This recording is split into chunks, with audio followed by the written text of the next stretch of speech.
कर्वे 1858 ते 1962, जन्म 18 एप्रिल 1858, शेरवली, रत्नागिरीला. 1853ला पहिला विधवा राधाबाईंशी. 1884ला BA गणित एल्फिन्स्टन. 1891ला राधाबाईंचे निधन.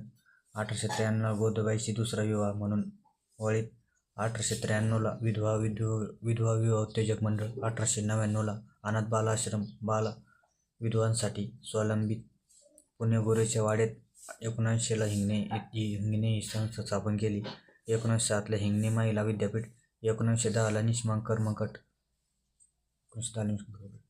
कर्मवीर भाऊराव पाटील. 1887 ते 1959 कुंभोजगावी. शिक्षण प्रसारक दुधगाव. 1919ला रयत शिक्षण संस्था silver jubilee training college Satara. 1924ला Chhatrapati Shahu boarding स्थापना सातारा. व्हॅलेंट्री कॉलेज. 1947ला शिवाजी